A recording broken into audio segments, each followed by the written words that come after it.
2015, au moment, des attentats du Bataclan, je décide de venir passer mon barreau, en Israël en anglais.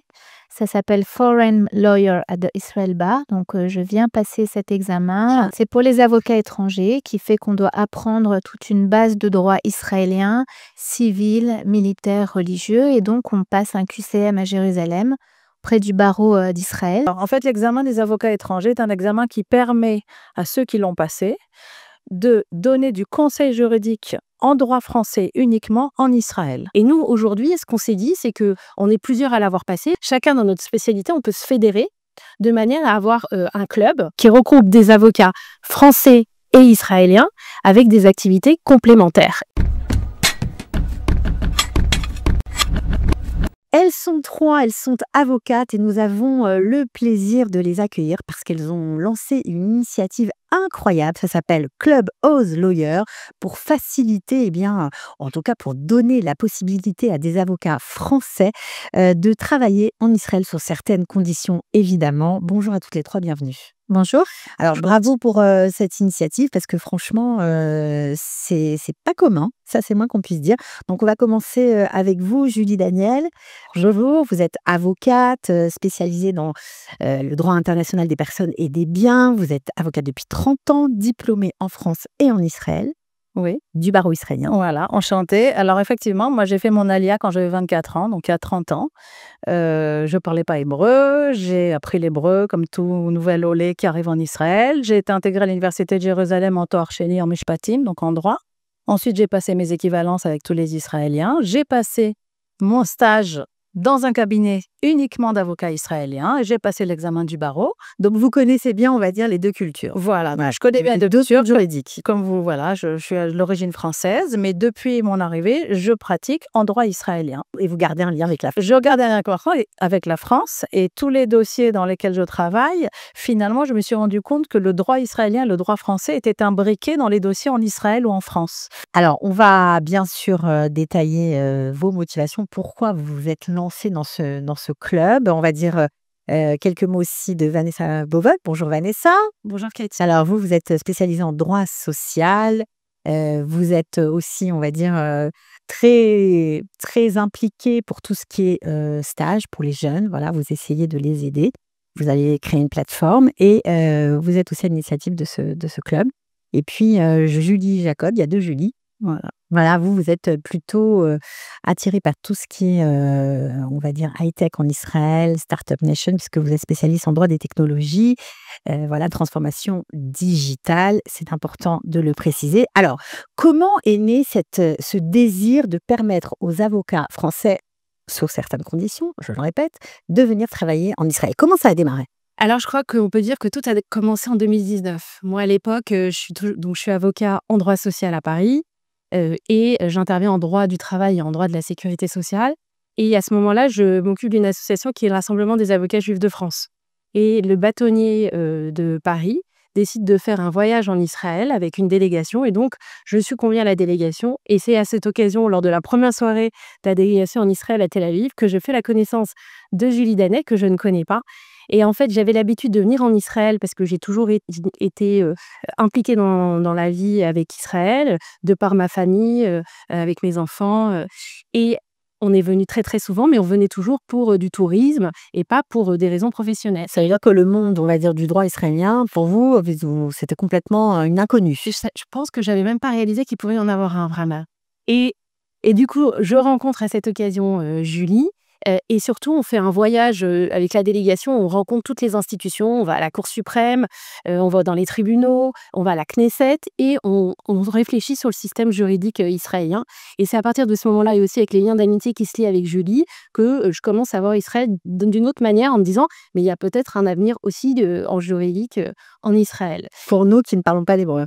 Pour nous qui ne parlons pas l'hébreu, alors bien sûr on se met tous un peu à l'hébreu, on baragouine 3 mots tous, mais c'est vrai que Julie, elle est complètement bilingue en hébreu et là, ça fait une grosse différence par rapport à... Ça, c'est sûr, c'est sûr. Donc, à la suite de ce voyage, vous créez une espèce de coopération entre les deux barreaux. Alors, quand on rentre d'Israël, la bâtonnière de l'époque est complètement émerveillée par Israël par le dynamisme, le système tel qu'il existe, et nous dit il y aura un avant et un après, et crée une commission qui s'appelle la commission Barreau de Paris, Barreau Israël, avec pour objectif de favoriser la coopération entre les barreaux et les aspects juridiques. Et ça fonctionne. Depuis 2019, la commission existe, on fait des événements, on fait de la coopération aussi quand il y a des problématiques entre les deux barreaux, et progressivement, on s'intéresse du coup, qu'est-ce qu'il y a comme diplôme. Moi, c'est comme ça que je commence mon cheminement, en disant, bon, bah ok, maintenant, qu'est-ce que je peux faire réellement en Israël?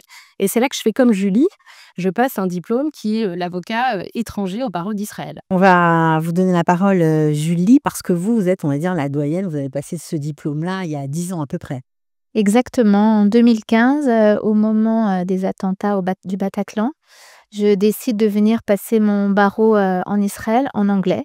Ça s'appelle Foreign Lawyer at the Israel Bar. Donc, je viens passer cet examen. Un examen spécial. Hein. Vous n'êtes pas avocat au barreau israélien. C'est un truc vraiment pour les avocats étrangers. C'est pour les avocats étrangers, qui fait qu'on doit apprendre toute une base de droit israélien, civil, militaire, religieux. Et donc, on passe un QCM à Jérusalem, près du barreau d'Israël. Et j'obtiens avec un certain nombre de mes confrères ce titre d'avocat au barreau d'Israël, et très engagé dans les liens avec la Startup Nation, puisque Israël est vraiment pour moi le berceau de la tech et un des leaders mondiaux dans le domaine de l'innovation. Qu'est-ce que ce diplôme permet de faire exactement, et est-ce que tous les avocats français aujourd'hui peuvent le passer? Il faut avoir un certain nombre d'anciennetés pour passer 50 barreaux en France pour pouvoir être admissible à passer le barreau en anglais. Et en revanche, pour le barreau en hébreu, les conditions d'admission sont... L'examen du barreau est différent. En fait, il s'agit d'un examen. Et ça n'a rien à voir. Non, ça n'a rien à voir. En fait, l'examen des avocats étrangers est un examen qui permet à ceux qui l'ont passé de donner du conseil juridique en droit français uniquement en Israël. Et comme vous le savez, il y a beaucoup de Français en Israël, Cathy, vous êtes au courant. Il y a beaucoup de problématiques juridiques dans lesquelles le droit français et le droit israélien sont imbriqués. Il y a même beaucoup de dossiers dans lesquels les juges doivent se mettre dans les chaussures, si je puis me permettre, du juge français et de juger selon le droit français. Et donc, c'est là que rentrent en scène ces avocats. Parce que ces avocats peuvent être des experts en droit français, peuvent être interrogés en droit français, peuvent donner des conseils dans des dossiers dans lesquels sont imbriqués le droit français et le droit israélien. Donc, la différence avec un autre avocat, c'est qu'ils ne peuvent pas plaider. Ils n'ont pas le droit de plaider. Ils ne peuvent pas plaider et ils ne peuvent pas donner de conseils juridiques en droit israélien, bien entendu, mais en droit français, oui. Et vous savez que l'avenir du droit est à l'international. Le droit n'est plus limité de manière géographique, les gens bougent, les dossiers sont toujours des dossiers binationaux, voire trinationaux. Les problématiques juridiques se font imbriquer différents droits, pas seulement le droit français et le droit israélien, il y a parfois du droit anglais, il y a parfois du droit américain. Donc, on a toujours besoin, même en Israël, de spécialistes comme eux, qui peuvent amener leur expertise, leur connaissance pointue dans leur domaine, en droit français par rapport à des problèmes spécifiques. Bon, et ce qui est génial, c'est que, ok, vous ne pouvez pas plaider, mais vous pouvez travailler dans un cabinet israélien. Il y a pas de travailler dans un cabinet israélien, être partenaire dans un cabinet israélien, et puis du coup, faire du partage et du transfert de dossiers avec notre network que nous avons créé. On a créé des partenariats avec des cabinets d'avocats compétents, qui ont la même rigueur que nous, chacun dans nos domaines d'expertise. Donc, en fait, ce club, Vanessa, va regrouper toutes sortes de spécialités, si j'ai bien compris, et va pouvoir travailler entre les deux pays, en gros. Exactement. En fait, on est parti du constat que avec ce diplôme d'avocat étranger au barreau d'Israël, alors juste pour compléter, parce que moi, c'était mon cheminement et ça pourra peut-être servir à d'autres, moi, je pensais qu'il ne pouvait être passé qu'en hébreu. Et en réalité, c'est un examen qu'on peut passer aussi en anglais. Donc, ça ouvre aussi des possibilités méconnues. Donc, ça, c'est important. Et nous, aujourd'hui, ce qu'on s'est dit, c'est qu'on est plusieurs à l'avoir passé. Donc, j'ai vu que Julie était une des pionnières. C'est d'ailleurs pour ça que je me suis tournée vers Julie, parce que ça fait longtemps qu'elle a cet investissement vis-à-vis d'Israël. Et très clairement, ça permet de se dire que chacun dans nos spécialités, puisque souvent on a des dossiers qui lient beaucoup de droits en même temps, chacun dans notre spécialité, on peut se fédérer de manière à avoir un club qui regroupe des avocats français et israéliens avec des activités complémentaires. Et notre objectif, c'était aussi d'avoir des avocats experts dans leur domaine et reconnus dans chacun de leur pays pour leurs compétences et qui sont capables de travailler ensemble et d'avoir la même vision commune. Donc là, on vous voit tous les 3, mais vous êtes plusieurs. En fait, on est une douzaine d'avocats, chacun dans des spécialités très différentes. Donc, on a du droit fiscal, du droit des affaires corporate M&A, du droit social, du droit de la famille, du droit des personnes, du droit de la tech, un notaire, des médiateurs. Donc, on a vraiment tous les domaines d'activité et on a créé un réseau d'experts très reconnus. On a Olivier Pardo, on a Jean-Louis Lasserie, on a Élodie Mulon, beaucoup d'experts très reconnus. Et on a créé un réseau d'avocats israéliens qui sont nos binômes, chacun également les experts reconnus en Israël, pour que ce soit nos best partners et que nos clients puissent être accompagnés dans leur dossier entre la France et Israël, voire entre l'Europe et Israël, et qu'ils ne soient pas lâchés, perdus avec la barrière de la langue, barrière de la culture, barrière des délais, barrière de l'administration. On est là pour faciliter le parcours de nos clients. Un vent nouveau souffle dans le monde juridique. Oui, c'est la meilleure coopération transfrontalière à laquelle on aurait pu rêver, en fait, puisque on a des spécialistes en droit français, on a des très bons avocats en droit israélien, et ça permet de gérer un dossier sur toutes ses facettes rapidement. Voilà. Et là, de la meilleure manière, bien sûr, plus efficacement, j'en suis. Et aussi parce que nos clients aujourd'hui, ils ont besoin d'être accompagnés dans tous les domaines, parfois pas seulement dans notre domaine de spécialisation. Ils aiment qu'on reste avec eux et qu'on les accompagne dans le développement. Et l'objectif aussi, c'était d'avoir un réseau avec des avocats qui sont francophones. Alors, ce ne sera pas exclusivement francophone parce que quand on aura besoin d'expertise et qu'on n'aura pas forcément l'expertise avec quelqu'un de francophone, on se tournera vers les meilleurs experts.